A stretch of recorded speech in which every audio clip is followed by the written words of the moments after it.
કથાનો સંવાદ રચીએ છીએ એ વખતે અમરદાસ બાપુની બાગેશ્રી, ખારાવાળા બાપુની આ બાગેશ્રી છે.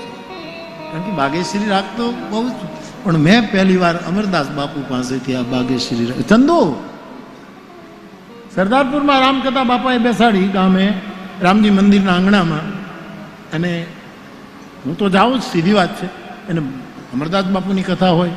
આમ તો પહેલાંય તો મેં તલગાજડામાં બાપુની કથા, એના ફોટા કાલે જો દીકરાનો દીકરો મને બતાવતો હતો કે બાપુ આ તમારા જૂના ફોટા, ભગવાનજી બાપા બેઠા છે, અમરદાસ બાપુ છે, ગિરનારી બાપુ છે, આ બધા છે. અમે એકાબીજા વાતો કરીએ છીએ. આજે ક્રાઇસિસ એ થઈ ગઈ, કોની હારે બેહવું, ક્યાં બેસવું, ક્યાં બેસવું. તો એ ભગવાનની કૃપા. કાલે કહેતો હતો કે એટલી વિદ્યા વિકસી રહી છે મારા દેશમાં, અનેક પ્રકારની વિદ્યા, પછી લોક સંગીત, સુગમ સંગીત, શાસ્ત્રીય સંગીત, સાહિત્ય, અને કેવું કેવું આપણી પાસે બધા આપણી પાસે લાવીને આપણને રાજી કરવાની કોશિશ કરે. એટલે થોડુંક આપણને એમ લાગે કે ના ના હજી વાંધો નથી. બાકી તો પ્રશ્ન એ છે કોની સાથે બેસવું.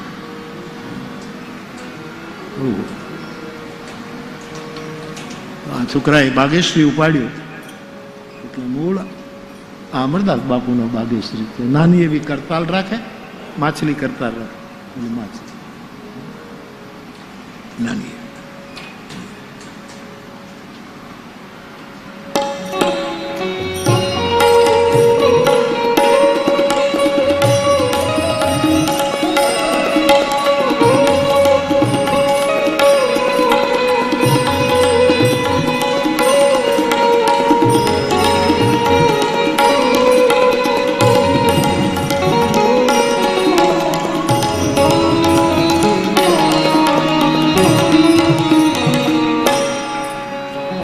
ખગપતિ રામ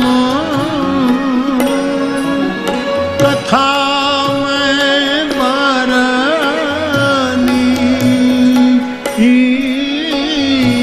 ખગપતિ